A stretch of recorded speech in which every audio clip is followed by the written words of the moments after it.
Folks, have you ever heard of a state banning ice cream cones? Sounds crazy, right? Well, it happened. We're talking about a full-on prohibition, not just a sprinkle shortage. This wasn't some dystopian nightmare. It actually happened in Washington state.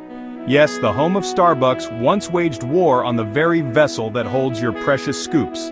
Now before you grab your pitchforks and boycott Washington's apples, don't do that, they're delicious. Let's rewind the clock.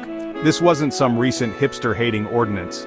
This ban on cones went down way back when folks were still rocking spats and listening to gramophones. You see, back in the day, Sunday was a sacred day. It was a day for rest, reflection, and apparently not for enjoying ice cream in a cone. The powers that be decided that selling ice cream cones on Sunday was a big no-no. They argued that it violated the sanctity of the Sabbath. Apparently, licking a cone was right up there with playing cards and dancing a jig on the Lord's Day. Now, we're not historians, but this seems a tad extreme. Interestingly, Washington wasn't alone in its ice cream-related absurdity.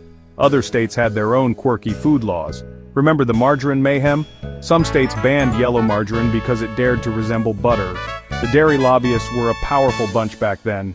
Oh, and let's not forget the great pickle plumping debate. Some states had regulations on the size and shape of pickles. We're not making this up. So, what happened when the great state of Washington decided cones were the devil's work on Sundays? Did people riot in the streets? Did they resort to eating their ice cream out of hats? Not quite. But the ban did cause some grumbling and grumbling. Imagine this, it's a sweltering Sunday afternoon. You've just finished a hearty church service. You're craving something sweet and refreshing. You stroll into the local ice cream parlor only to be told, sorry, no cones on the Sabbath. Talk about a buzzkill. People weren't thrilled to say the least, especially the kids.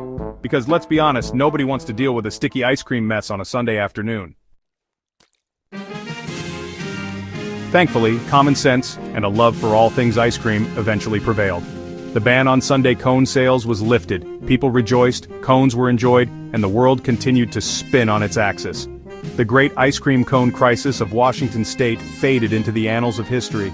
This whole saga reminds us that even the most well-intentioned laws can sometimes be a little, shall we say, out there.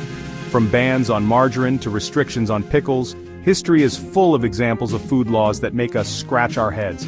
As society evolves, so do our tastes, our values, and thankfully, our laws. So, the next time you're enjoying a scoop of your favorite flavor in a cone, take a moment to appreciate the pioneers who fought for your right to enjoy this delightful treat, any day of the week.